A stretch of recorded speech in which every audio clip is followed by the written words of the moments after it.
Build Show Live 2024 conference classes are brought to you by Builders First Source, Huber Engineered Woods, Pella, and Sasco. This session is sponsored by Polyguard.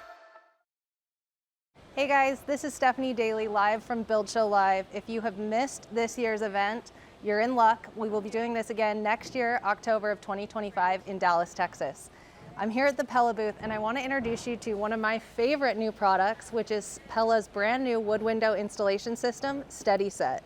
This product has been a game changer for us on the job site for multiple reasons, but I'll give you some of my top favorites. So first, it comes with these flip and click clips, which allow us to install the windows a lot quicker and safer because we're installing from the interior of the home. It also cuts down on the number of people needed because it has this amazing head stabilizer. It's got built-in shims. There are so many great features to this window. It's been a game changer for us on the job site.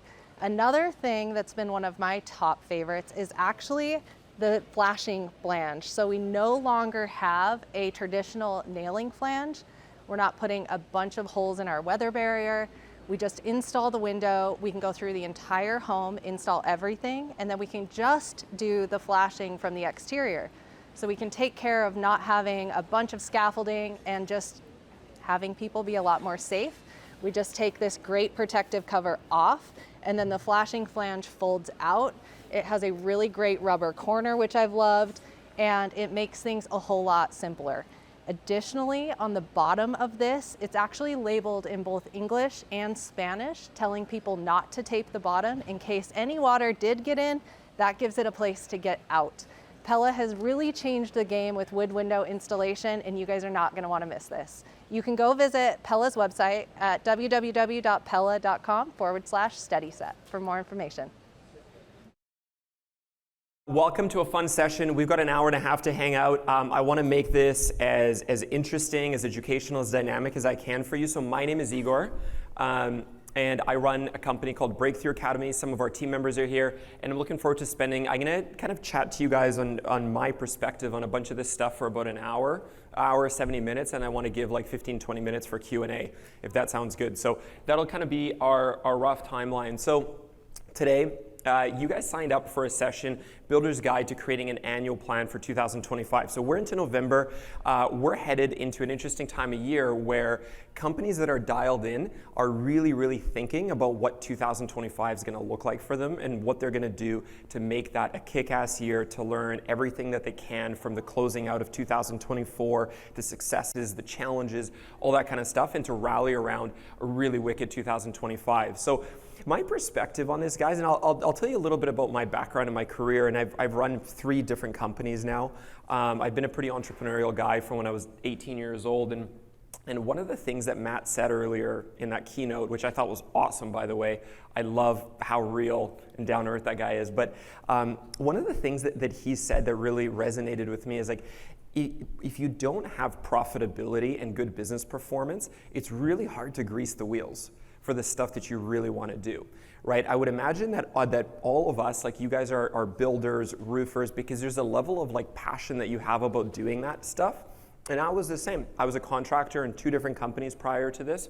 There was a passion that I had and like a big sort of why behind what I was doing, but it's really hard to kind of realize that if you're struggling with profitability, with cash flow, with getting a bunch of these business results moving. And so he was saying, strong profitability and strong cash flow really greases the wheels. And that's completely been my experience. Like when I think about the level of fun that I have, the energy that things bring me, the team building, the realizing of my like vision and my why and the things I care about, like all of it is so much more fun and so much easier when there's actual money flowing and you've got a good plan, you're executing on that plan, the team is pumped, all that kind of stuff. So one of the things that I was asked to talk to you guys about over these couple of days is today's session on building an annual plan. And so to everything I'm talking about, I think that having a really strong annual plan for the year and coming into a year with a ton of intentionality is huge for setting yourself up for a year that is going to be smooth, fun, enjoyable, going to bring you energy and all that kind of stuff. So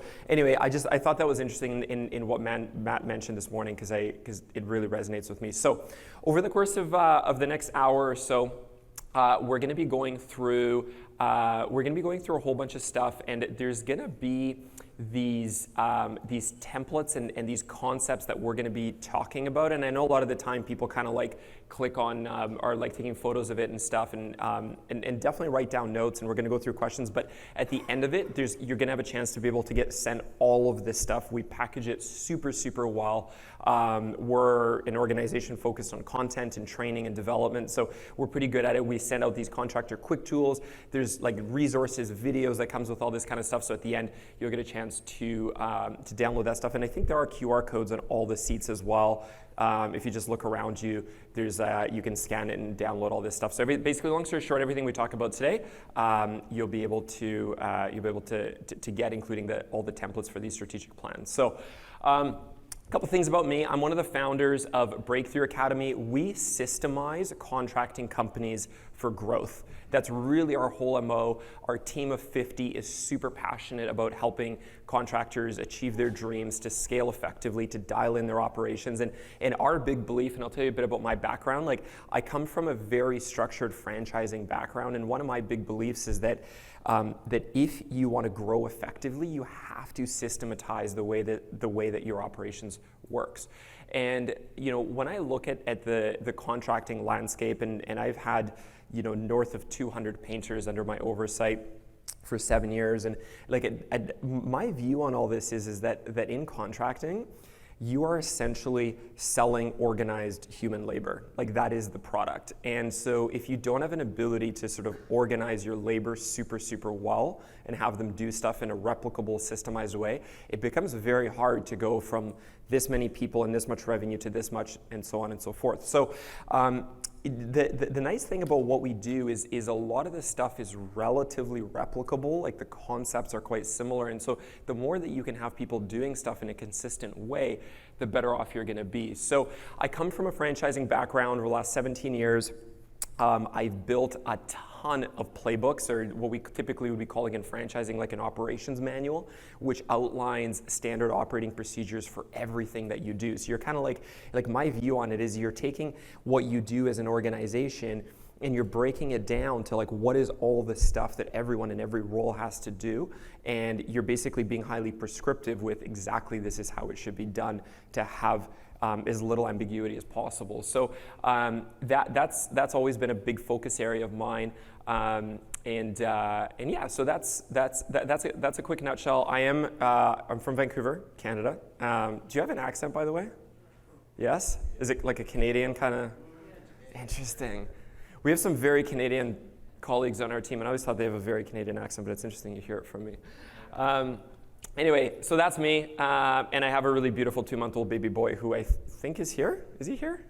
There he is. Awesome. He's joined us until he cries, then he's going to have to get taken out. Awesome. So guys, over the next little bit, like my purpose and my hope for us together is to teach you like the fundamentals and my views of how to build a strategic plan for 2025 as we head into the year that's really going to drive your team's performance. And the main outcome is like, my hope is over the next little bit is that you're able to that you learn how to set and break down goals using this super simple tool that I want to share with you guys that we call the one-page strategic plan. And we're certainly not the only ones that kind of look at it in this sort of methodology. There's many books on this concept. It's been taught for decades around this, but we're going to be using this like one-page strategic plan sort of framework. So our agenda, I'm going to give you my perspective on some of the common challenges, like what from, we in Breakthrough Academy, by the way, we've had thousands of companies, literally thousands over the last 9 years, go through our program. We currently have, I think it's about 630 companies in the program, a bunch of 2 business owners, there's about 1,000 business owners in Breakthrough Academy right now. I'll give you from my perspective, having this very macro view, why people really struggle with this. And then I'm going to go through kind of like my keys of like how I build this and formulate it. I'm going to give you some of my thoughts on what I think is important on like executing it with your team. And then we'll talk a bit about how to grow and develop from there. Does that sound good? Awesome. Okay, you guys are in the right session. You're not like, I don't care about any of this stuff. We're good? Okay. One thing that is, I think, important to note on all this. So I was at a really cool mastermind conference just like 2 weeks ago. So I was kind of like sitting where you guys are in tons of sessions for 3 days. And this was on my mind. There was so much stuff that I learned. It was insane. I was like voice recording like all these sessions and writing stuff. And I realized at the end of this, like something that is really important is like just take one thing away. Like there's gonna be so much stuff there's gonna be like, okay, I should do this, I should do that. My hope for you is that I'm gonna ask you this at the end. What is like the one thing that you're taking away? What can you do right away? What is like one thing that you can go and execute on next week? A bunch of these templates that we're gonna send out on those QR codes are gonna be really useful for you, but please let's just focus on like one big thing because your head's gonna explode with all this content over the next few days. So as we get into it, like I want to sort of be able to stage this session of and to understand kind of where you guys are at. I'd love to hear even just from 3 or 4 of you. When you think about the closing of your 2024 year, you're headed into 2025, what is one big thing that's on your mind? What is the biggest move that you want to make as you head into this next year? I'd love to hear from a few of you.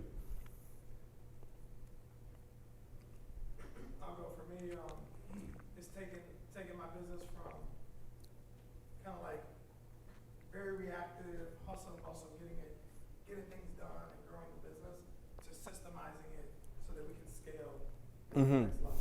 What does the hustle and bustle feel like for you right now? What's going on? I feel like even now, like I'm answering text messages, he's answering text messages at work. So still, it's like we're not able to completely separate ourselves from Yeah, the business. like you guys are the flow through of everything. Yeah, Totally. I feel you, and I have been there so many times. It's crazy. 100%. Thanks for sharing, man. I really appreciate that. What's your name? Tony. Awesome. Thanks, Tony. I'd love to hear from maybe 2 more people.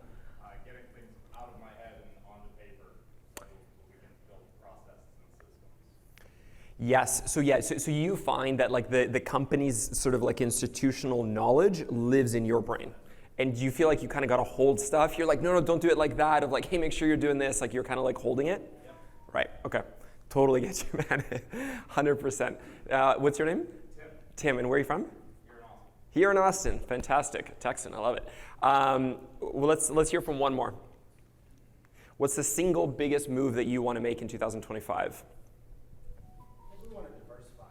Like as we begin to build out and scale, begin to reallocate like resources to developing the different legs of our business. We're kind of a one-legged stool right now. Being which? Like so roofing. So we do roofing, but we also do like home performance and insulation. So really beginning to kind of build that leg of the business up. But that also requires all the management for that, processes and systems, and 100%. 100%. Awesome. Really neat. So guys, this is great. This is the foundation. Thanks for the 3 of you guys that gave us your thoughts. I'm sure that all of you had this. There's something on your mind about the way that you're going to roll into the year. And so ultimately what we're talking about here over the course of the little while is like, I want you to really come into 2025 with a ton of intentionality. And it's so interesting. Like we'll talk about this in some of the common challenges, but I just want to say my thoughts on this now. Like I find that way too few people bring intentionality into their lives, into their businesses, and it's this one ongoing life, this year over year in business, it all sort of like rolls over. And one of the things that I think has brought me a lot of success is that I've looked at every year as a one like start point and end point, and put a lot of thought and intentionality into like, what do I want to create here? What do I want to do? I'm so cognizant of the fact that, I'm gonna put out so much of my life energy that I'm never gonna get back in 2025. What do I want to do with that precious energy, those precious days? Because we all know this, you guys work a ton, right? And I find so many even super smart contractors, it all just bleeds in like 1 month to another, 1 year into another. And it's very easy to be like, to get like 10 years in down the track, 15 years in down the track, and you're like, man, I've just been grinding away and it's always the same shit. I'm dealing with the same problems all the time. And so, I think that in having the key bit in having a smart strategic plan is that you're optimizing your finite time and your finite resources. And a point that is so fascinating for me is I'm like, how are there these really smart people that work so hard? They're working 60, 70 hours a week, and they're getting this level of basic results. They're constantly struggling, like lower sales than they want, lower revenues, having cash flow challenges, in debt. And then there's some people that work the same amount, and they're unbelievably successful. Like, it's crazy. They're both doing they're doing different things, but they're working the same amount. And one of the things that a strategic plan does, you identify, like, what do I need to do? Where do I need to optimize and target my resources? How do I defend myself against these distractions? How do I establish the right KPIs that I need to achieve and be able to achieve these goals faster? And again, that principle is fascinating, right? You have people that work, twice as much as the CEO of Apple, yet they create a minuscule fraction of the amount. And so I'm just highlighting some extremes, but you get what I'm saying, right? Like, you guys are all going to go work X amount of hours next year. I'm sure you all probably average 50, 55 hours a week. And it's, how do you optimize that time to have as much success as possible? So I think we got Brian Crane somewhere in the room. Here's a quote for him. But another factor here is, like, the bigger that your business is as you grow over time, my view is that you don't have a choice other than to focus in on highly structured goals and strategic planning, because the bigger a business is, the more resources that you're deploying over the course of a year. I think about this a ton, right? Like, we've got 50 staff, very large payroll. The volume of resources that I'm directing every day is massive, and it's so much more than it was 5 years ago, and in 5 years from now, it's going to be even more, right? So the analogy is, Brian here is talking about, like a ship that's sailing. Another analogy could be like a golf ball, right? Like, the more powerful that your swing is, if you are 2 degrees off, that ball is going in a completely different direction, right? So when your swing, or the winds in this example, are not as powerful, it's not as big of a deal, right? But things become so much more consequential the bigger that your business is. So if you're planning to grow, if you have grown over the last couple of years, you want to be really cognizant. Like, something I think about is, like, the volume of labor hours that I'm sort of, like, quite literally directing, actually, over the course of a year. I want to be pretty accurate with how I direct all that energy. Am I directing them towards the right things? Am I sending them down roads of distraction? Are those things that we're doing actually profitable? Are these the best sectors that we're able to be in from a sales perspective? There's all these questions that you kind of want to be thinking about, and I think the reality is that most entrepreneurs don't nearly as much as they ought to. And one of the things, I was talking about our macro view. Like, we've got about 1,000 entrepreneurs in Breakthrough Academy right now. One of the things we see a ton is, like, there's so many ideas that people have, but the reality is there's not time to complete this stuff, right? Like, you think about these, I hear this a lot of, like, yeah, but, like, I'm the visionary kind of entrepreneur. And the challenge with that is that, you end up constantly chasing a ton of these shiny objects, like we call it shiny object syndrome, and you end up with a graveyard of half-completed stuff. And it's really too bad, because a lot of the time, like, we are entrepreneurs. Like, you are in this room as a leader because you are a visionary, right? Like, that is that beautiful energy that got you to the success that you are now. At a certain point in business, you have to be able to harness that to something a little bit more directed. So we see that super, super commonly. It's one of the most common challenges we see at Breakthrough Academy, is because of this duality in the different minds, right? Like, a really visionary thinker is what got you here, but like, that kind of, like, big picture thinking isn't going to be able to get you long-term where you want to go.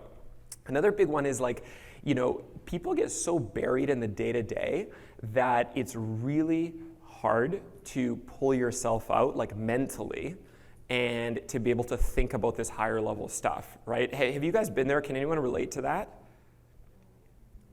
So, totally, right? So, you come home from these super long days, and even at home, you're having dinner with your wife, you're playing with the kids, but it's just like a constant thought of, like, did I forget to do this? Oh my God, didn't call this customer back. I got to make sure I get in touch with this sub before tomorrow morning. And you're in this, like the mental cycle is all this day-to-day stuff. And what I find is that the leaders that are able to dial in really smart plans and direct the resources of their company well, they have this, like, strong discipline to be able to disconnect, to take time away from the day-to-day of their business.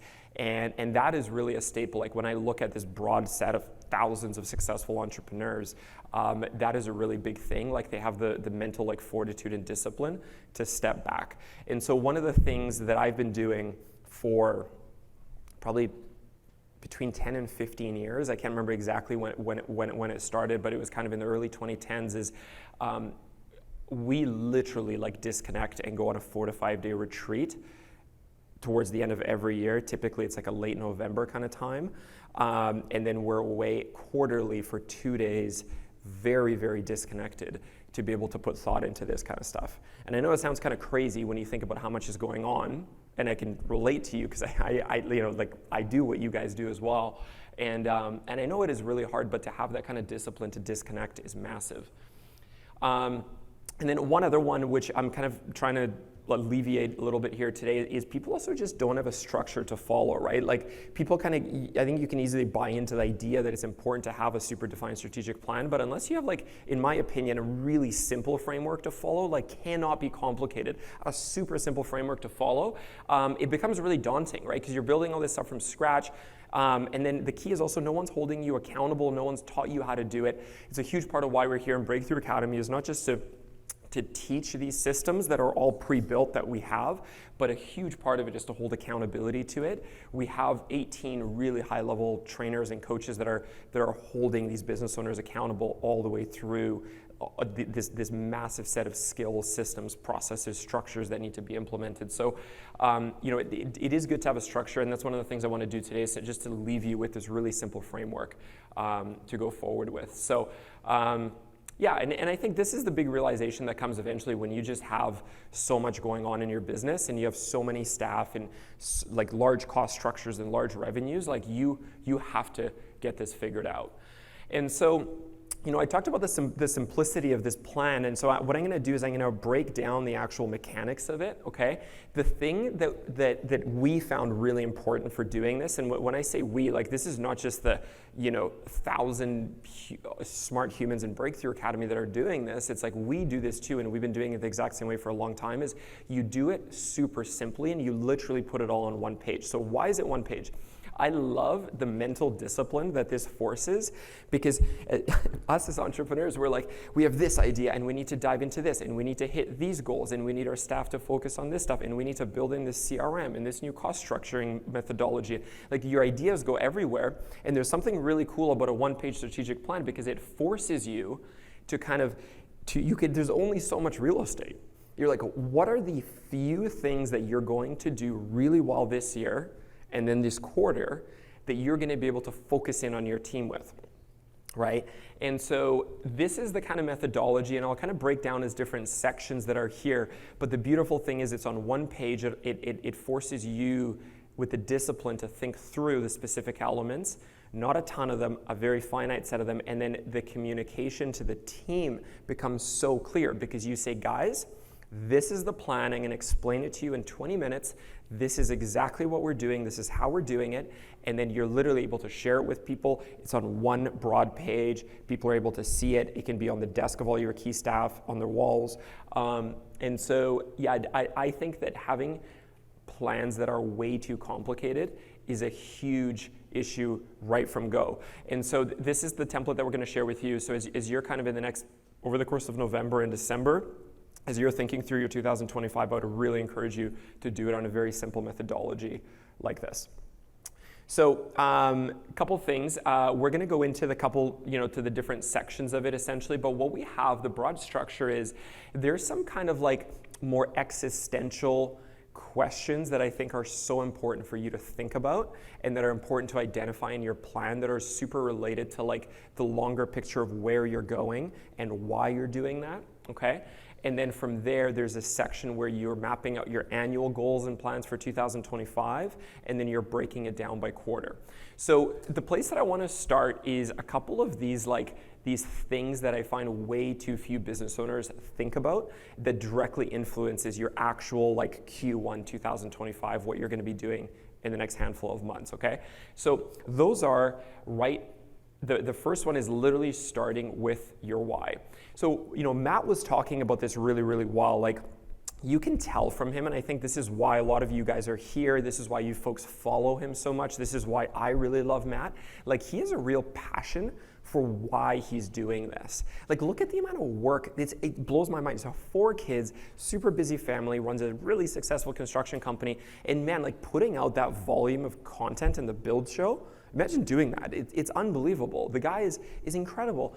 But I guarantee you, like I know him, he is not doing this for money. And of course there's an economic element to it, but there's a reason why he's doing it. And that's been my experience with everyone who's created really cool stuff in the world. There's a deeper why of why they do it. And I guarantee you, for every one of you, there is a reason why you are here, why you grind out the huge long work weeks, why you sacrifice so much, why you don't eat for all day and put your body through that, and why you have to say sorry to your husband and wife day after day. Like, you guys go through huge sacrifices, and I think it's important to think about, like, why are you doing that, right? And the reason I say that is that this is directly going to influence some of the broader term goals that you are creating for yourself. And again, so many people get caught up. You get caught up in this day-to-day grind and never kind of come out of it and be like, why am I even here? Like, what are my broader dreams and passions? If I could create whatever I want in my business, what would it be, and why is that, right? Like, you could have been a dentist, you could have been a secretary, you could have been a doctor. There's all kinds of stuff that you could have done in the world, but there's some reason why you are running a construction or contracting business, isn't there, right? And so at some point in the journey, now that you're in as far as you are, asking yourself this stuff, I think, is super, super important. And one thing I want to highlight, by the way, does anyone here listen to Contractor Evolution or show? Hands up high so I can see you. Wow, that's a big part of the room. So so we produce a really, really wicked podcast that is a huge following called Contractor Evolution. On this topic, we're just going to highlight in as we go through different sections, like some of the really good podcast episodes. Just write down the number and you can find it wherever you get your podcasts. And they are on video too on YouTube. But episode number 175, Ryan Gill goes into the power of purpose-driven leadership and how that really makes huge impact. So anyway, I don't want to kind of go too far on this one thing because we have a lot to go through, but ultimately, if you are not identifying your purpose or your why, it's going to be a lot harder to chart the very practical initiatives and goals ahead, right? So when you look at just an example, we kind of hid the company name, but this is, one of our would be a BTA member, to continually pursue a healthy, thriving, well-balanced lifestyle for my family and our employees here at company name. I want my company to provide a healthy, growing environment for my team. They should be challenged to be their best while loving what they do. So coming back to very practical stuff, if I've not implemented Builder Trend the way that I should, if I don't have great intercompany communication mechanisms, if I don't have great onboarding structures for new staff and ability to hire new employees when my current staff are overloaded, these are very real kind of structures and initiatives that need to be in a company. How can I sort of put this forward authentically, right? So you see an example, like if I'm committed to this, there's elements of our very real annual plan that this ought to affect. Do you guys see what I'm saying? So I really encourage you to take, this isn't like an 8-day exercise. This is, you could literally go on a 4-hour hike by yourself and just contemplate, like with a notepad, why you're doing what you're doing. I don't think it's any more complex than that in its actual exercise, but I would really, really, really encourage you, if you haven't done so already, to take a couple hours just by yourself in whatever kind of energy, like whatever the right space is. Some people like to go for a drive, some people go for a hike, some people go for a really hard workout, whatever it is, but set an intention and just think about this if you haven't on paper written this down. Okay? Does that sound good? Okay. So from there, the reason, where this leads, and this is all sequential, okay, we're going step by step. One thing literally feeds into another. So the reason that I am thinking about my why is that I can formulate typically what's called a BHAG. This is kind of a classic term that was coined 20, 25 years ago. But it's this big, long-term, super challenging goal that is not this is not Q1 2025. This isn't even at the end of next year. It's not even at the end of 2026. You probably don't have any kind of clear path of how you're going to get there. You're kind of I'm here. Maybe by end of 2026, 7, I might be here. But you don't, this is way broader than that, okay? You don't have any direct path or understanding of how to get there, but this is in your wildest dreams. In the next 5 to 10 years, if you could achieve something incredible what would that be? Right?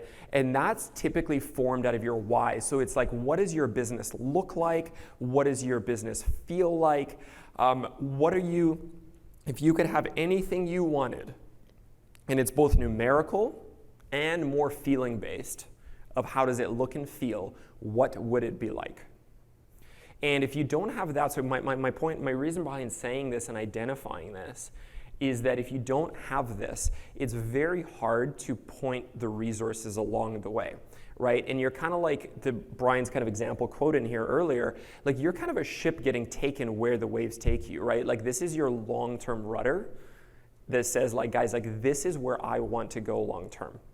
For me, because at the end of the day, you're the leader, you're the entrepreneur. If it doesn't, one thing I've learned as well, like servant leadership gets really, really challenging from one perspective, the bigger the team is, which is you're constantly thinking about what's the best for your team, your org structure, your leaders, you're constantly developing them. But at the end of the day, you created this business and you're leading this business for a reason, and it has to serve the big, hairy, audacious goal that you are passionate about. And again, it's one of these things where people just don't spend enough time thinking about this long-term course, right? And you're kind of like a rudderless ship floating around wherever the winds might take you.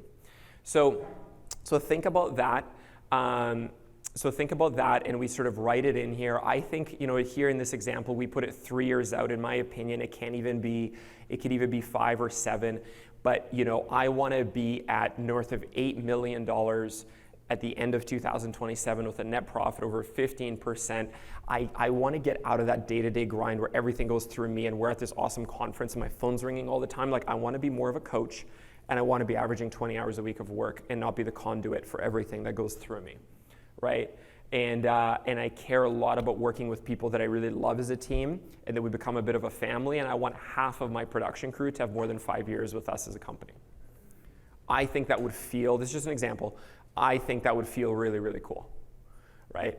And so the reason I have to identify these things is that, this will very directly help me think through, like if I'm at whatever 4 million and by end of 2027 I need to get to 8, I can now get a clarity of what is this stepping stone ladder of each following year and quarter that I need to achieve to do that, and I can break down these goals.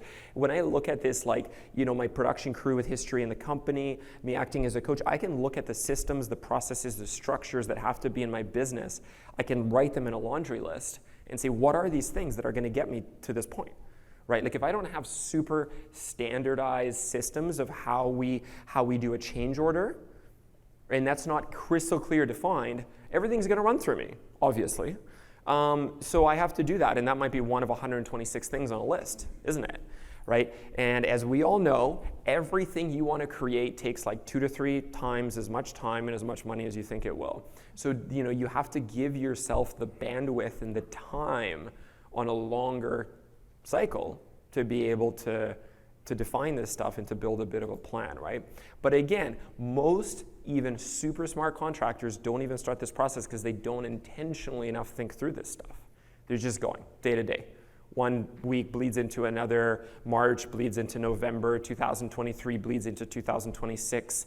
Like I see it over and over again, it's the intentionality and the discipline to think through this stuff. So again, we're gonna give you the framework, it'll be on the QR code. Like just, like you don't have to worry about the structure. We'll give you the one-page strategic plan. What you gotta do is think for you, because no one can answer these questions for you other than you, because it's your business and the things you're passionate about. You get what I'm saying? Awesome. Good, I love it.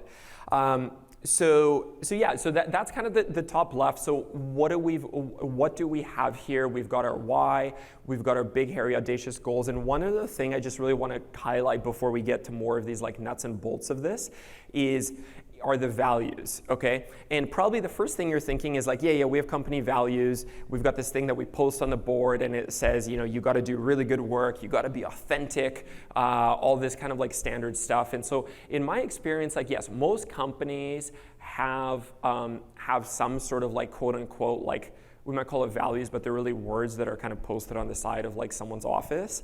But there's a huge difference between having that and having real definition of what you stand for. Like in cement, what do you stand for? And this is another one of these things, is like when we look at the baseline structure within the one-page strategic plan, like having your why identified, having your big, hairy, audacious goal identified, it's the values that are not nearly thought through enough, right? And so this is another area where I've spent a lot of time thinking through, like, ultimately what is fundamentally important in life. And when I look at the different organizations that I've been, a leader in, it's these things truly do impact the way that we make tons and tons of decisions, from big decisions like hiring and firing people to the way that I answer the smallest questions day to day. If you're not really clear on what your guiding principles, your guiding values are, it makes it really, you get swayed a ton, and it makes it really difficult to stay consistent with the way that you're making your decisions, okay? And these are financial decisions, these are hiring and firing decisions with staff. This is the way that you work with customers and vendors, the way that you accept or don't accept behaviors from customers and vendors, the way that you deal with internal conflicts on your team. This is like the rule book of here's how we operate. And again, the very interesting thing is, like, I cannot answer this for you. I cannot give you, no one can give you a guiding set of principles. Matt Reisinger can't give you a guiding set of principles because they're about you. I think they're, in all my experience, they're deeply formed by the way that you grew up, your experiences through life. Like, we're all different, we have different, and that's what makes it beautiful, right? Like, we all have different things that we really care about. And so, I think, again, you got to take the space to think about this. And there's no better time than now, over the next couple months, heading into a brand new year, of what are you going to rally your company's guiding principles and values around. And I'll give you some examples, like, we've got some BTA team members in the room. So 3 really big guiding ones for us at Breakthrough Academy. And I can talk about these for the next hour, and I'm not going to, but you're basically we're talking about, like, in Breakthrough Academy, one of them, for instance, is to embrace the journey that we're on. And one of the things that I rub up against in people sometimes that we're hiring and looking at bringing on the team is there's an element of people are kind of, they're rigid. There is elements where people are just kind of like set on a broader term outcome that they want to achieve for themselves. They need to see things in a lot of black and white. And I'm a pretty entrepreneurial dude. I've legitimately never had a real job. I ran a painting company from 18 years old. And so for me, this messy entrepreneurial journey is a really important thing. I think it's crucial to long-term development. That's my view. I'm not telling, this does not necessarily have to be anybody else's, but I think that is important. And so I find it really difficult to work with people that can't sort of be in the messy, grindy journey. And for the BTA people that are in the room at the back, we've all been a part of it, right? This is sometimes rough and challenging and difficult, and our team can go through that. But if I was to hire people that have really struggled with that, it's gonna be difficult, right? So anyway, that's just one example, and I wanna move on for the sake of time, but my point is you've got to define these things, because otherwise it's really difficult to make these challenging decisions, okay? So anyways, they're all in here. For the sake of time, I'm going to skip through a couple small elements up above. So what I want to get to next here is this is where our annual goals go, okay? And the way that I think about this is see how beautifully simple this is? It's so simple. This is not like some 10-page document. All it says is essentially 2 categories of things. What are the numerical things, the very tangible, what we call specific, measurable, all SMART goals, and we'll get to the definition if you haven't heard of it, but what are the very specific things we have to achieve next year? Black and white, can be measured, it is binary, it's hit or missed, it's on, off, whatever you want to call it. So I'm thinking about this stuff, and then what I'm thinking through are my implementation items, okay? These are the actual big, they're often called initiatives too. What are the initiatives that I have to work on and things I have to structurally get implemented into the business? If I don't have great time tracking that's super accurate and measured with great software for my employed staff that are in the field, I know why I need to do that, I'm getting it done and it's going in here. If I don't have QuickBooks synced with Builder Trend or whatever you use, that's an issue. We are getting that done, right? If we don't have a customer review program in my roofing business to drive more, where do people go when they search you? They go to Google reviews. If I don't have that, I'm getting that built in, and I'm putting in a software that's going to automate that to my customers, whatever it is, right? So that's basically what I'm doing. I'm looking at 2025, and I'm saying, what do we need to do from a goals perspective, and what are the things that we've got to implement here? And so I'm going to start with the goals, right? So one of the things that I find is super, super common with the way that goals are sort of like written out, if you look at kind of where this red cursor is, way too much of the time, they are not what we call SMART goals. They're not specific, measurable, attainable, relevant, and super clearly time-bound. Time-bound means like, this is the start date of the goal period, this is the end date, right? It's like a basketball game, right? The fourth quarter starts at 0 on the clock and it ends at 12. It's over. There's a winner and a loser, black and white. And in my opinion, with your team, that approach to goal setting is really important. Most leaders are way too vague with their goals. Things are not binary measurable. Did we hit? Did we miss? And they're not time bound of like, this is the exact span of time, and then we reset. Like week 1 is week 1, week 2 is week 2 of the year, week 52 is 52, right? And so the strongest leaders that I see in Breakthrough Academy have a very structured and rigid process for goal setting. And so for 2025, just coming very practically for you guys, the question is in 2025, what is the revenue and net profit that you need to achieve? And I'm running like a financial structure class tomorrow. We're going to kind of get into the nitty gritty of this, of like exactly how I break down financials. We don't have time to get into it today, but the point is like is ultimately you need to be thinking through things like this of exactly what do our numbers in QuickBooks need to look like at the end of 2025. And you got to write it down, make it black and white clear. So what happens from there is that at that point, I'm going to be putting them into here. I'm going to be defining also, there's a section what we call critical number or critical numbers. I often even go literally trying to isolate one critical number that is the single most important thing that my business needs to achieve next year. And that's a really tough question that you sit and ponder. I've spent hours and hours and hours with senior leaders on our team kind of throwing this back and forth. Because you're basically looking at is like, what's the single biggest bottleneck that you need to remove next year? What's the single biggest thing that you can drive and move forward? It's a really interesting like discipline mental exercise to be like, there's gonna be a million distractions, but at the end of the day, what's the single biggest thing I gotta make happen? So that's kind of the numerical ones, okay? The other side of the coin are these initiatives and implementation items. And one thing, by the way, I just want to give an important kind of anecdote to how this works is that I find that some entrepreneurs and leaders are hyper-focused on driving like numerical results. Like I'm driving sales, I'm driving revenue, like production, I'm driving profitability, whatever. But I'm not actually building into the infrastructure of my business to make things work better, okay? And that ends up being really tough because you end up building this bigger and bigger business, and all of a sudden you're doing $11.5 million a year, $11.5 a year in revenue, but you don't even have like strong structured onboarding processes for new staff, and it becomes a real mess really quickly. The other type of entrepreneurs sometimes, a bit more rarely, but you do see it, is people that are like hyper focused on like spreadsheets and structures and systems. And I'm like, dude, you just need to go drive some sales, right? And there's a bit of both, but my point is it is important to be a balancer of both. And if either one of them gets like too off kilter for too long, it ends up not being good. I can guarantee you that from a huge amount of experience in this. So you got to balance both. So this is why in the strategic plan, you're thinking through, in addition to the goals, what are the actual systems, processes, people-oriented items that have to become reality? I've got to promote Rick to a project manager. We got to get Buildertrend fully implemented.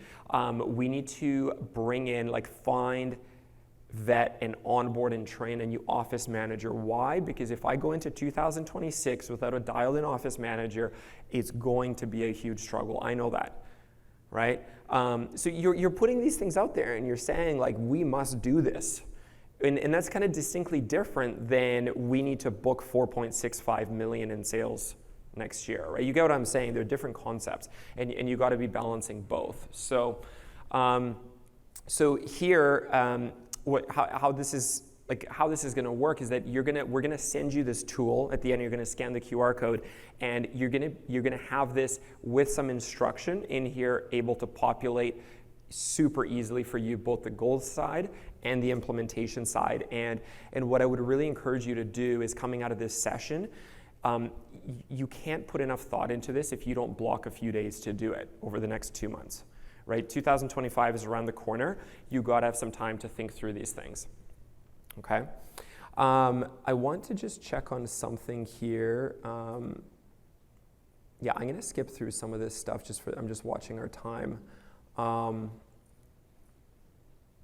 Yeah, I'm gonna skip through some of this, just seeing where we're at. So we've talked about the annual. I want to skip to this section. So here's the thing about the annual plan. Okay, and now I'm speaking to the right section of this annual strategic plan template.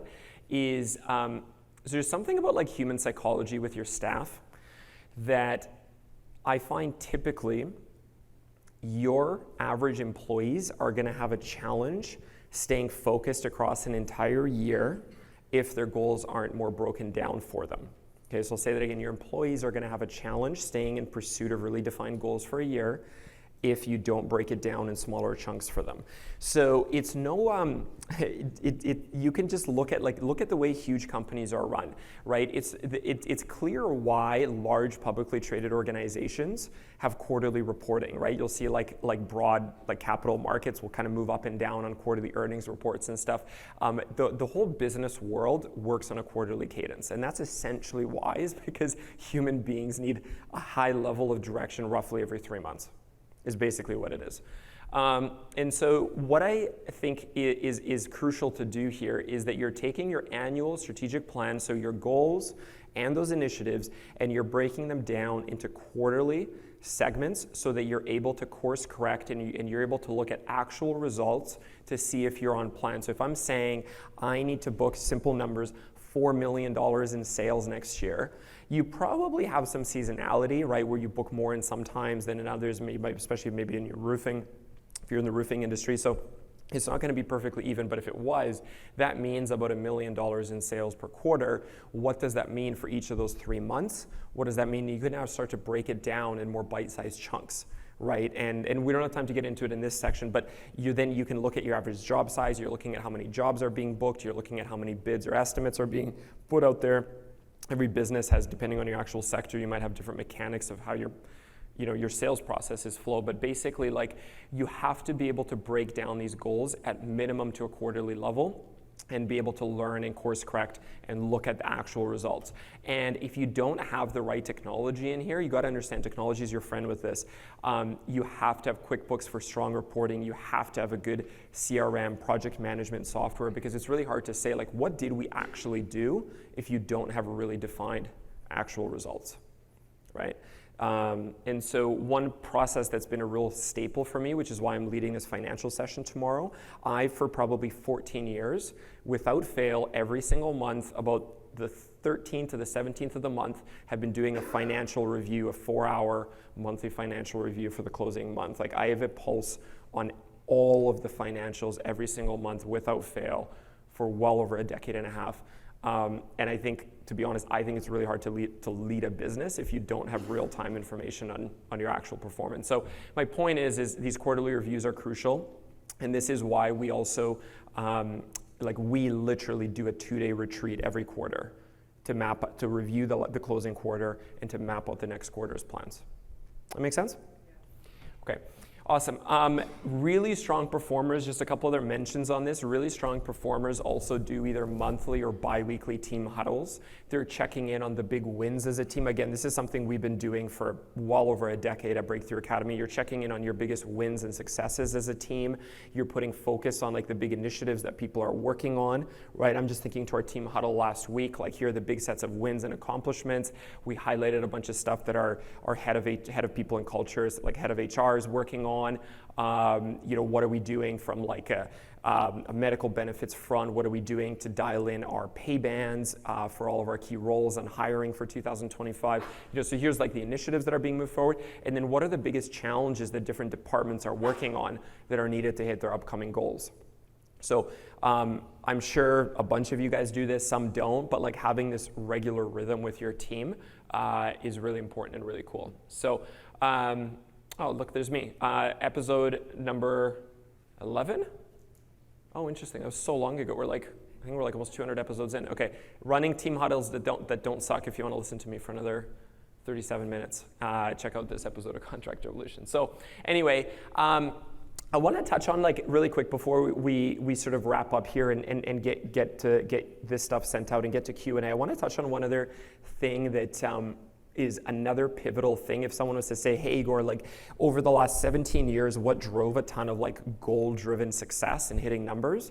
This was a really huge one. So this concept of weekly goal setting and reviews. So remember I was saying like most people struggle to kind of think through more than a quarter and be held accountable for a quarter. Well, if you really want to drive accountability to consistent results, especially for more baseline staff, you have to hold them accountable literally every single week.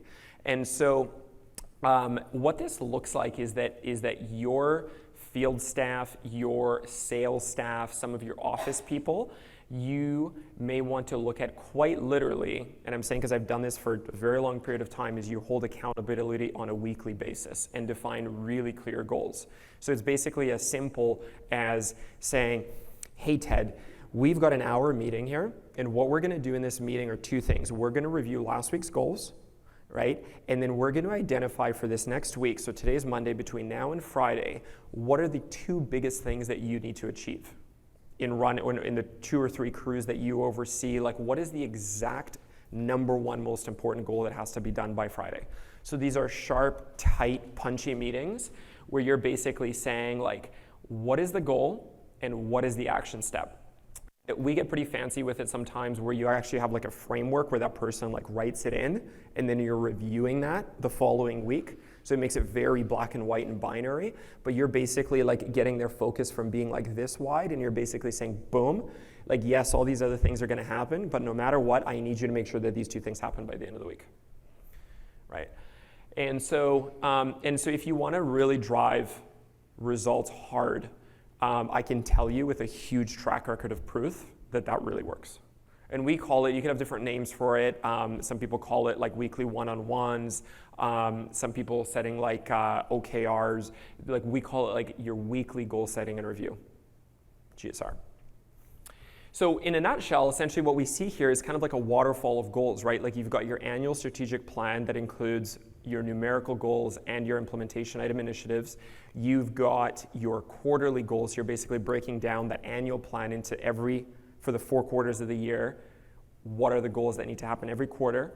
And then you can run monthly team huddles to keep your team abreast of what's going on. And then you've got weekly goal setting if you really, really need to drive this home with certain staff, okay? So just a couple things on like really high level best practices here. What we found to work really well is when you begin to include your team on this, it's really crappy. Think about it this way, like you put together a really well thought through strategic plan and it lives with you. Like it's posted in your office, you know it, but your team is not a part of it. They're not shared on it. They're not updated on it. How's that gonna go? Like you might be successful, but you're holding the brunt of everything. The best plans are really, really shared with the team. Like we spend literally an entire day working session, typically at a retreat. Like last year was literally at a ski resort that we rented in Oregon. This next year it's in the Caribbean. Like our whole team, the annual strategic plan is reviewed, but with the whole team at the beginning of January, every single year actually. So this absolutely works really well, I can guarantee you, because we've been at it for a really long time. So think about that. I've talked about this one already. I just want to drive it home. Like you cannot do this in your office. You cannot do this as people are walking in and asking you questions. You cannot do it as your phone's on, being distracted all the time. Like you have to kind of like get away from this. I can promise you it's very difficult if you don't, because your mindset is the mental game. You just get like, you know, you kind of like get to your office and you buckle up and you're like, all right, I'm in the day-to-day grind here. It's very difficult to think this high level in that space, okay? So those are some real, those are a couple important tips that I think are crucial. We have countless examples of this of super high performing BTA members, hundreds, thousands maybe, where you see massive forward movement in results that is completely, guys, rooted in having smart, well thought through plans and bringing intentionality to stuff. Okay? This has been a principle from the beginning of time. If you don't put intentional thought into stuff, write it down, anchor it in stone, things don't happen, right? And so there's a million kind of like structural things that in this case Charlie would have done to make these kind of moves happen, but it all was rooted in a smart annual strategic plan. You get what I'm saying? Cool. This is another, Gabriel is another amazing BTA member. I've known him for a really long time. You look at like these scale numbers blow my mind. This is like legit and real. And again, he is like a high level visionary thinker, and he spends a huge amount of time thinking through this kind of stuff, okay? So with that, I want to make sure that we're kind of coming up on 60 minutes. We've got 90 minutes together. We're going to get some Q&A, and I'm going to wrap up and get you these resources. But I want to just ask you guys, I've been talking a lot. What is your biggest takeaway from the last 55 minutes? I'd love to hear around the room. What are we actually taking away from this?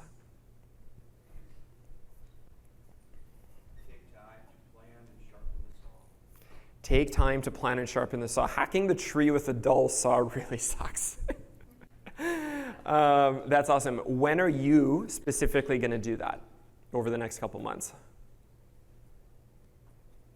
Before the end of this month. I'm putting you on the spot here. Before the end of this month. Right. What's today? Is it the 9th? 8th? Yeah. It's Friday. All right, so the goal is before the end of the day to open up your calendar. Do you use a digital calendar, paper calendar? Digital. So to have a digital spot in your calendar. See you, man. That's another amazing Build Show expert. So yeah, in your calendar, if you can, by the end of the day, to have a full block off of a minimum a day to think about this. That's key. That's awesome. Let's get two more. What are two other key takeaways from this session?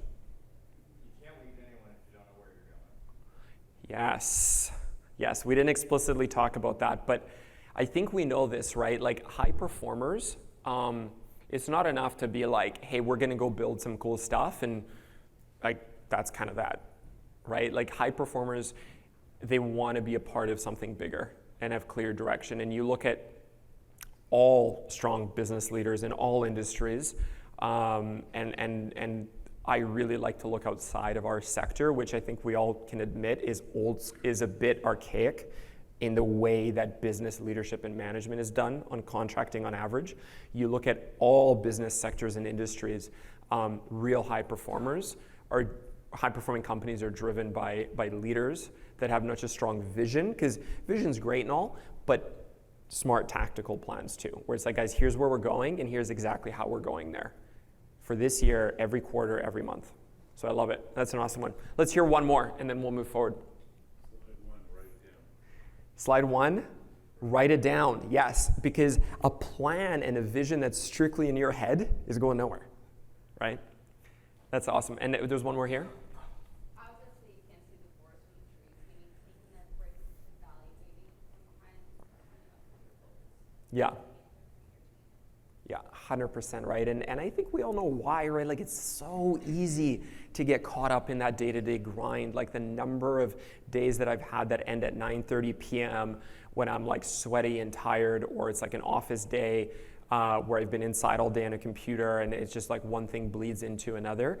It's really that, like, the word is like mental discipline. You have to be able to you have to be able to know that you're there. Like I'm in the grind and I have to step out of this for a little bit to think. It's that mental discipline that it takes to first like recognize that you're in that hurricane for days or weeks on end. So I love that one. That's awesome. So a couple of things before we move to Q&A. My broader view on implementing this change, right? So implementing a smart annual strategic plan, but getting all of the mechanics in play to actually be able to drive those initiatives forward, to be able to drive those goals forward. That's an area that we are really, really passionate about. So we've created a methodology and a framework called the contractor growth method. That is our whole world, is contracting. Like, I don't know anything about running a dental practice or a law firm or a restaurant or whatever, but we know contracting companies. So these are like, there's a huge number of structures, systems, processes that we are really dialed in on in and around these elements, okay? So number one, financial controls and financial management systems. If you don't understand this, to Matt's point earlier today, it's very hard to live a passionate entrepreneurial life because there's no grease in the wheels. That's really huge. If your people don't know what they're doing and don't have super clear roles and defined goals that are all driving towards this, that are all stemmed from this financial plan that is the North Star of the business, it's very hard for them to know exactly what they need to do and how they need to do it. Now, inevitably, what entrepreneurs figure out after is they're like, oh my God, to hit my plan, I don't have some of these key roles and these key people that I need to give me the space, the freedom to drive enough sales, to drive enough production, to drive enough profitability, all that stuff. Really, really challenging. So like, you have to have strong hiring systems, methodologies, structures. Next thing is people are like, okay, even if I can hire these people, I don't have the space to be onboarding, training, developing all these people. We don't have standardized ways of doing that. All great contracting companies realize that the product is the labor. Anyone can go buy good windows or shingles or whatever. Your product is the labor. Like, that's what makes or breaks your business. If you can't train, like consistently onboard, train, continually develop those human beings, very, very challenging. And then if you don't have optimized marketing and sales, again, to what Matt was talking about earlier, if you don't have a constant marketing and sales engine that's driving new sales, all of this is very difficult to keep going because of the overhead that's required. So anyway, all this together culminates to this concept of goal setting and execution that we talked a bit about today, but it is a huge part of the contractor growth method that we're really passionate about, and the results are very real. Like, when we look at our average revenue growth of the members in Breakthrough Academy and the average profit growth from getting this stuff dialed in, it's very real. And so that's our whole focus. So quick kind of just rundown on Breakthrough Academy. Like, our focus is on transforming honest, hardworking contractors into super successful, balanced, thriving entrepreneurs. And to do that, we think that implementing these very standardized franchise-like structures and frameworks is really, really important. So a quick kind of nutshell on like how we do this. So key things, so we have all of these sessions and content elements are pre-produced. So business owners, so you're basically, if you're like, how do I onboard all of my staff in a really smart, methodical, structured way? Well, this is exactly how you do it. And all of the content is pre-produced. The sessions are there. And so the whole thing is built out, the A to Z of all the systems that need to be in the business, and our team of smart expert coaches are sort of leading and driving the implementation of all of this stuff. So that's essentially what we do. All of it is wrapped up in a really cool high performance community of about 1,000 entrepreneurs in contracting that are highly vetted, smart, driven, successful guys and girls that are, I think, I'm really proud of. Like, we are really leading this kind of wave of guys, like, we can be real professionals in construction and contracting and in this sector. So I love what we do from a systemization perspective. That's what I'm passionate about. But there's another element too, like the amount of inspiration that being around such a high performing community of peers is super, super fun and awesome. So that's in a nutshell what we do. There's an actual program, like an education and content program. There's trainers that drive the implementation of this, and it's all wrapped up in a really high performance community. So if you want to find out more about BTA, this is essentially kind of like who we work with. It's like, there's no point of, so this comes back to my really important view and what I was saying earlier. I think some business owners, especially if you're kind of like younger in your stage of business, or you're doing anywhere below $1 million a year in revenue, like systemizing, putting structures in place, that can and should come later. There's phases where you just got to drive sales and production. But really where stuff like this, like what we're talking about and what we're kind of passionate about at Breakthrough Academy, where this comes into play is where you're really building out an org structure and you're thinking through like, okay, everything can't go through me. I need a dialed sales manager. I need a dialed production manager. I need a dialed office manager. And I can't, to one of you guys said, like everything's in my head. I need to take this, like, people call it like institutional knowledge or tribal knowledge that like me and a few of my key people have, and I got to actually formalize it so I can layer on people through a defined org structure and they all know what they need to do and how they need to do it. That's really like what we're all about. So if that's you, we probably should chat, and it's super simple. So as a next step, just scan that QR code. All of you download, please, this annual plan guide. Aaron, is there a video with this thing too, an instructional one? Does it come with a video? Okay, that'd be awesome. So yeah, there's basically a guide of like how to implement all this stuff with the tool. And for those of you who are in this world where you think you need to systemize your operations for growth, you can set up for a free strategy session. There's a simple checkbox. So if you think that you're kind of in this space where we're putting structure and systems to your operations is important, click that button. So either way though, at a minimum, please download the one-page strategic plan, the guide, and the template, and please, we're in early November. You've got up until the end of the year to really think through your 2025 plan, and this is the time to be thinking about this if you haven't already. My big advice, I was just saying to this gentleman, what was your name again? Brian. I was saying to Brian, like if you haven't already, like at a minimum by the end of the day today, put a calendar block where you block off at minimum a day between now at the end of the year, like not in the office, free from distractions, phone off, where you can just put thought into your 2025. If I kind of leave you with any one thing today, that would be it. So you can scan this thing. It should scan from your phone right now, even from the back of the room it works, or these things that are on your chair, and you can download that. And so if you do want to, two things. If you want to hang with us, these are the folks from the Breakthrough Academy team. This is a highly experienced group of leaders, all from the contracting sector. Come hang with us at booth 1608. It's right beside one of the stages. And if you do sign up for a business strategy session with us, we also threw some cool, some good podcast examples that are very related, by the way, to what we're talking about today. If you want to snap a photo of this, you could grab see these episode numbers, like episode 85, episode 64. This is very related on Contractor Evolution to what we're talking about today. But Aaron, we don't have that picture with Brendan. Anyways, if you sign up for a strategy session, you're going to chat with Brendan or Paul, two really great guys on our team. It's kind of like, what did Benji say about it, the host Contractor Evolution? He's like, it's like business therapy. Like, I've been talking to you. Come sign up for, we call it business assessment, and just sit and tell us all about your business, where it's at, what's good, what's bad, what you're succeeding and what you're struggling with. Our team is really good at isolating and saying, like, hey, based on where you're at, like this would actually be a really good fit for you, and this would be the approach in Breakthrough Academy, or this is not exactly this is not exactly your point for BTA, but here's what you should be working on over the next little while. So that's what we call, like, it's a real assessment of, like, hey, where are you at, what makes sense, what doesn't make sense. And our team that does this is super strong, and one of the guys that is on this team is this dude right here, Brendan on the left.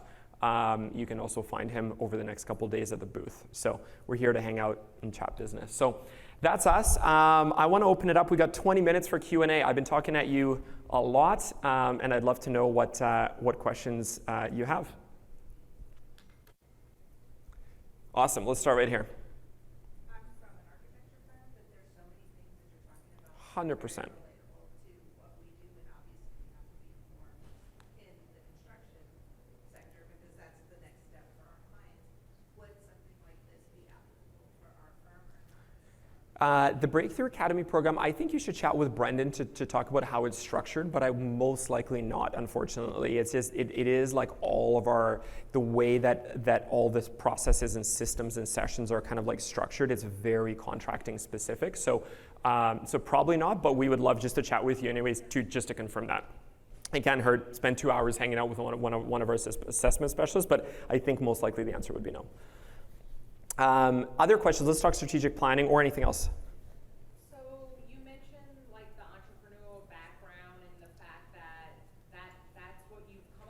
Oh, me personally? Yes, Yeah, yeah. and it's a creative mindset and that type of environment when hiring like-minded individuals.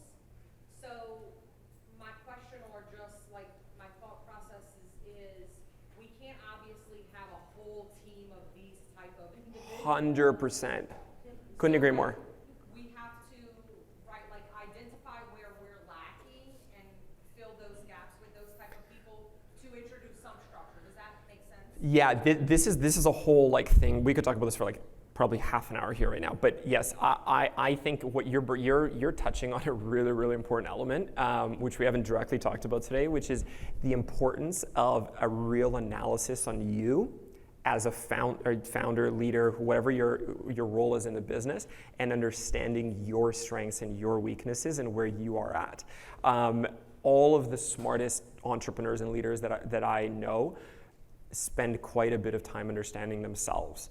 And what I find, just looking at it kind of on a macro perspective, most founder entrepreneur types are quite skewed one way or another in their sort of like strengths and skill sets.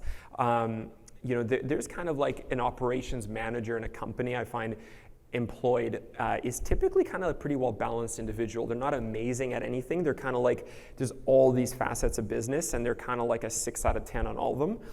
Entrepreneurs are often like a 9 out of 10 on a bunch of stuff and like a 2 out of 10 on others. It's funny, everyone's laughing. Exactly. So what's really important is to understand where you are a 9 and a 10. There's a whole bunch of categories there. Like, I'm really great at driving brand. I'm really great at driving vision. I bring the passion. I'm great at working with customers. I'm great at inspiring people in first like discovery meeting kind of interview early stages. But like, am I great at like managing financials with rigor? Am I good at sitting and writing SOPs in a ton of detail? And another way to think about this is like, you know yourself at this point. Like, none of us are like, 18, like you kind of know yourself at this point. You're kind of like, you could literally take a large pieces of paper, put it sideways, line down the middle. What brings me energy on the left, and what draws and takes a ton of my energy on the right? I think we could all, if you sat over a latte for an hour and a half, this is not like a deep analysis exercise. In an hour, you could have that all down on paper. And so, we talk about like in the contractor growth method on those like hiring systems, this is a starting point of like, how do I structure the roles in my business around my weaknesses? Because the chances are you are an entrepreneur because you're really good at a bunch of stuff and really not good at others. You're very skewed typically. And so isolating what this bucket is and hiring and solving for that bucket is really important.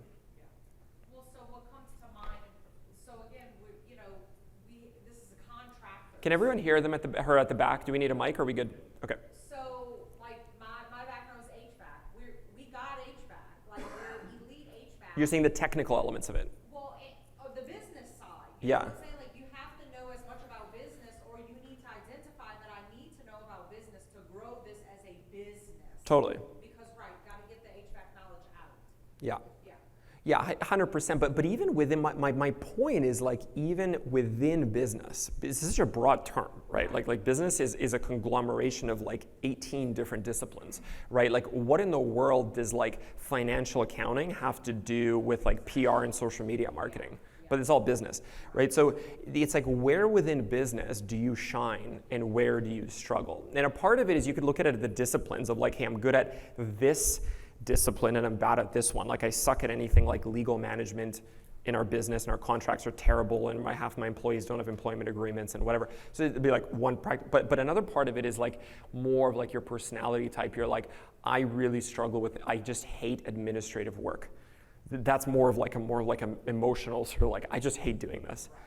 And so you want to look at it in both. So you're kind of solving from a hiring perspective.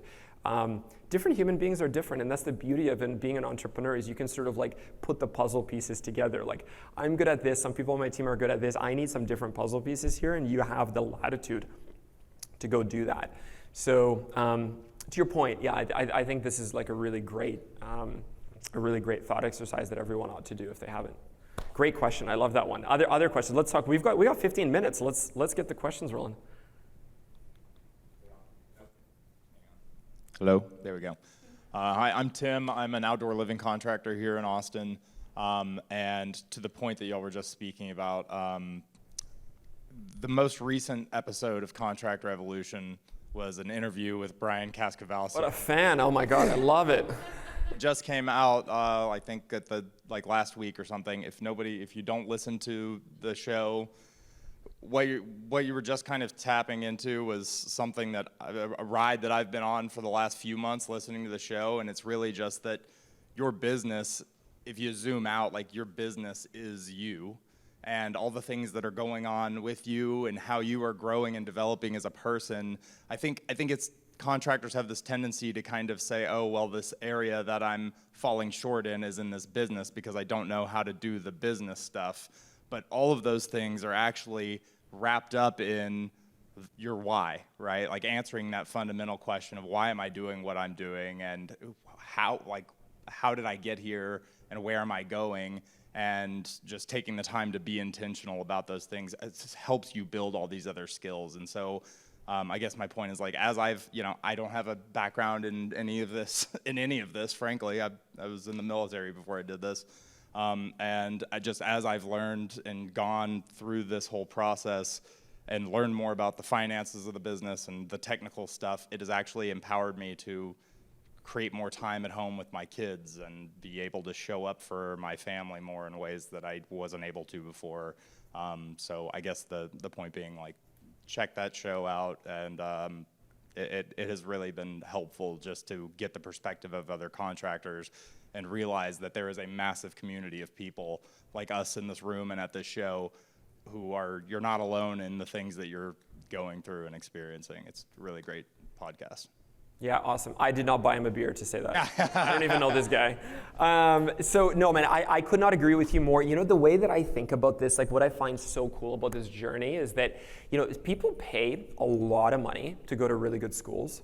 And you and the education that you're getting as an entrepreneur and a leader is like big time education, right? Like these are concepts that are so timeless. Like being a really good interviewer and selector and acquirer of great talent is a massive business and life skill. You could go run a huge development company one day. You can be a venture capitalist when you're really wealthy one day. Like these skills are all things that like you're gonna acquire it into your business tool belt, and they're there and they don't go away. Right? Like your ability to manage budgets and cash flow plans really well, like you acquire that skill, boom, it's yours. You've bought it for life.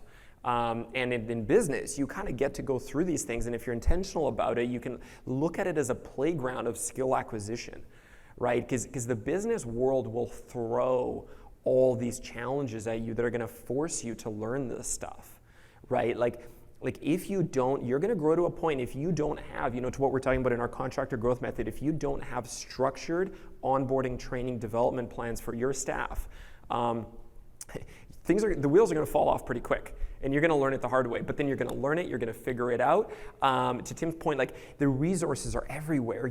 This is not like 1982 with like old school contractors and everyone's just like figuring stuff out on their own and like my secrets is my roofing business, not yours. Like look at Breakthrough Academy. We're a community of 1,000 super high power entrepreneurs that are here to figure it out together. Like this is the modern world of smart, innovative contractors. The answers are everywhere. So it's like a playground. Go grab the skills, go play with your friends, learn the things from them, and you take them and you acquire them for life. So anyway, I love that. Thanks for that. Thanks for sharing that. Hey, I just had a quick question. Right, I guess two questions.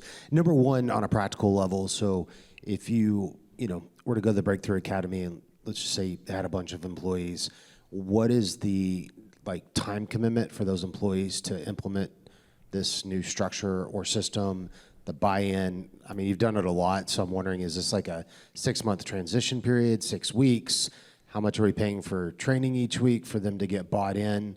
And then the second question, which is completely different, was, I was thinking about what you said about goal setting, and from what you all have done, do you do like interdepartment goals? So if I have a main goal, yes, then charging them to come up with their own kind of departmental goals to meet, the main goal so that they have more buy-in, or so? Yes. Okay, this is awesome. I'll just answer the second one first. So I've got very clear answers on both of those for you that I feel quite passionate about. So on the dissemination of goal setting, that's really the way to think about it. It's like you have to disseminate these goals through the organization, okay? So to answer your question, 100% yes. To the point where like we, as I've learned over time, we've become very formal with exactly that. So there is an annual strategic plan that is built, okay? And then like, it's every team, like the sales team. And I use sales because it's so like literal and it's numerical breakdowns. Because so like in my painting background, like I know the sales goal. I know the month by month seasonality. I know like what percentage of year-end goal gets booked every month.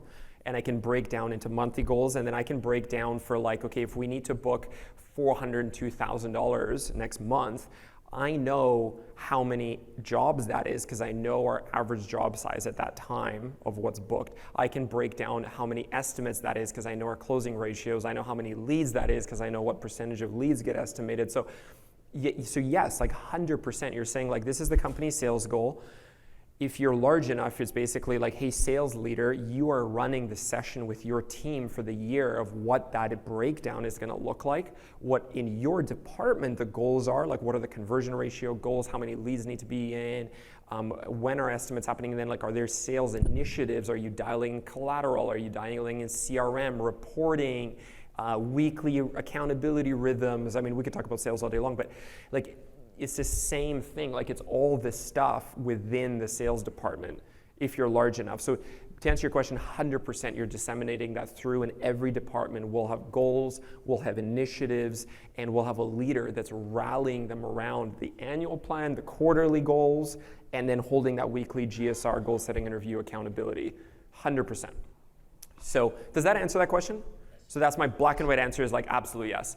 And then to your other question, so I mean, I'll talk about it in the context of Breakthrough Academy, but really like, I don't think your question's even like it's not even about BTA. It's about like the concept of systemizing your operations. And so in my example, like if you want a numerical framework of what this takes, it is like literally 10 to 20% of people's work week is going towards, it's funny, our members are sometimes like, yeah, I spend like, 6 hours a week working on Breakthrough Academy, which I find fun, like cool that they say that, but really what they're saying is like, I'm working on systemizing my business.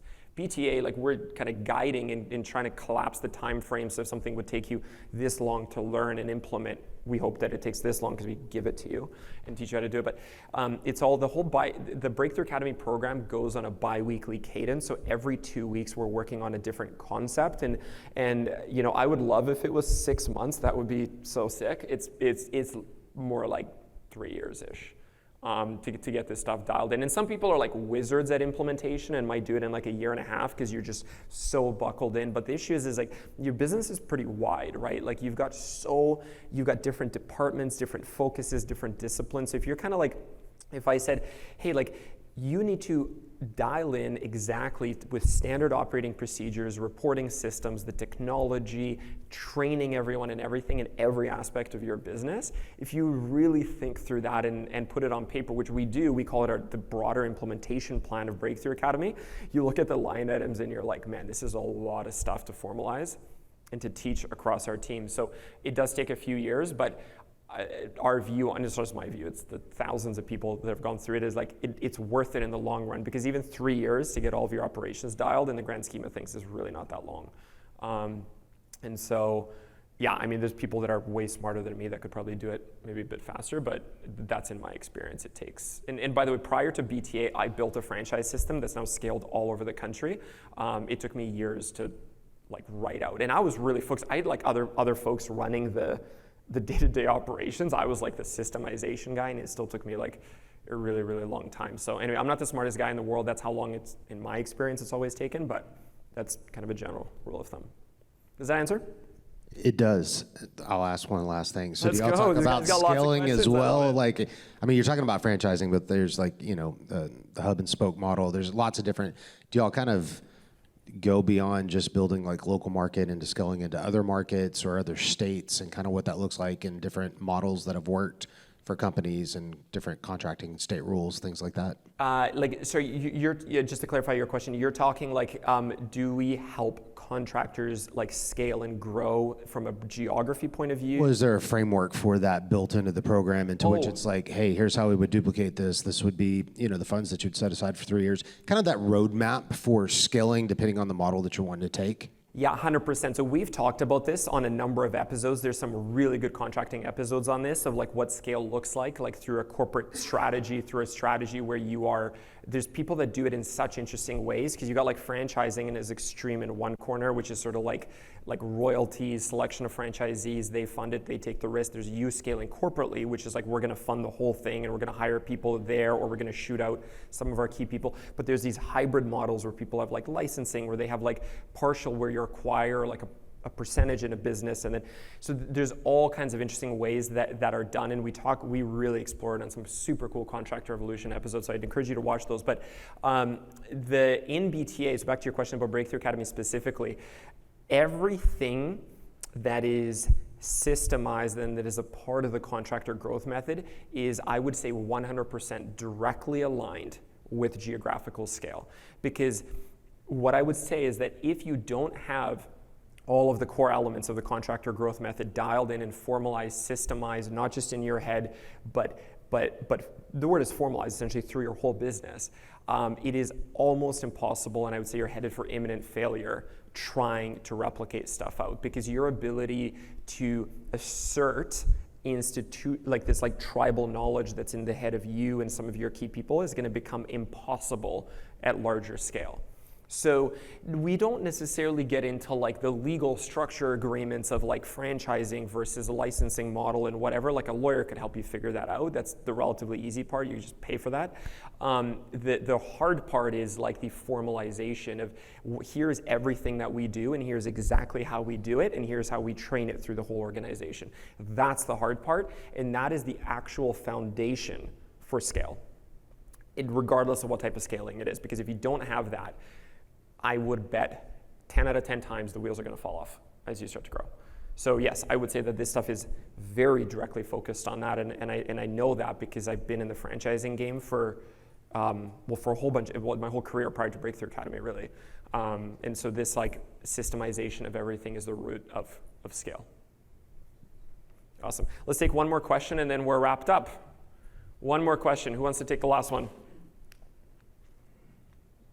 We good?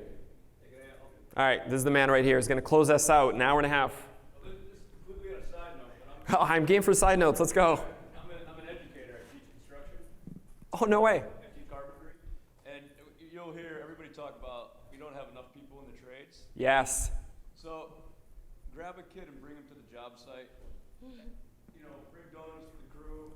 When you come home from work, talk about the day as a joy. Don't talk about how sucky the clients are. And talk about the relationships you're growing and the people you're with. Make it seem like fun and exciting. I know it's a drag at the end of the day. Try not to bring that home to your kids. If you get a chance, you see someone who's not part of it. My family's involved, right? My boys see the job site. Take someone who doesn't see a job site and make it fun every once in a while. 100%. Can I give you my thought on that? So just to the point of this gentleman's question, so what was your name on the last question with the Christian? So this actually directly relates to what Christian asked. So my view on that one, and actually this is not my view, this is like statistics and facts. In both of our countries, in Canada and the US, like we are factually not replenishing the young workforce nearly, and I'm talking by a mile, to the level that is needed. And I'm sure y'all nodding your heads because you feel this kind of like on an emotional level with hiring, but it's very real. It's not just your feelings. This is like demographic fact. And so there's some massive questions coming of like, what is this going to mean, this young person talent and labor shortage that is statistical? What is this going to mean for a business that is purely human labor based? Like, when you guys understand construction and the interpretive elements of construction, when is a robot going to interpret the stuff that you need to do? Like, guys, like realistically, we're so long out. It's like where a robot's like interpreting the things that your crews think through every day. Like, this is a while out. And so there's some real questions coming around, like what is it going to look like to fuel this labor force? And My view on this is that you will have no choice but to become a really, really good trainer, teacher, coach, developer of fairly green talent if you're going to stay competitive. Because people are feeling it's hard right now. My strong assumption is that it's going to get harder because that's what the demographics say. And so when you look at the old guys getting old and retiring, you might have 7, for every 10 of them, you might have 7 new ones coming in, and then 6 new ones coming in, and so on and so forth. So I think that if you want to stay competitive, you have to realize that you sell skilled human labor for profit is the business model. And so as a result, you have to be able to skill up human labor, and it's going to come in less skilled over time. So to Christian's question around if you want to scale, would you have, you have to have this stuff built out because you have to be able to train and develop internally and realize that the people that you're hiring 10 years from now are probably going to be more green than on average what you're seeing right now. And the contracting companies that are going to win are the ones that are able to consistently train people well, and the others are not going to keep winning. So all the more reason to, over the next little while, to invest in the development of how you train, how you teach, how you take people on the developmental journey inside your company, knowing you're an organization of skilled human labor. So with that, we are at time. Thank you so much for the comment, my friend. And it was really great hanging out with you all. Thank you so much for being awesome. Appreciate it. Thank you. Have an awesome rest of the day, and come find us at the booth in the trade show. Thanks, everybody. It's been a great week here at Build Show Live in Austin 2024. I want to thank one of our project underwriters, Polyguard, who is providing this content from our classes, which were amazing in client management, building durability, and building science, where Polyguard has been a leader in air and water management for a long time. We've used a lot of their below-grade water management solutions, but they brought out some great new stuff from their termite prevention to their air control products. Polyguard's been solving things for builders for a really long time, and we're grateful that they're still working to make our lives easier every day. Thank you to Polyguard, and thank you for your continued support of our educational content.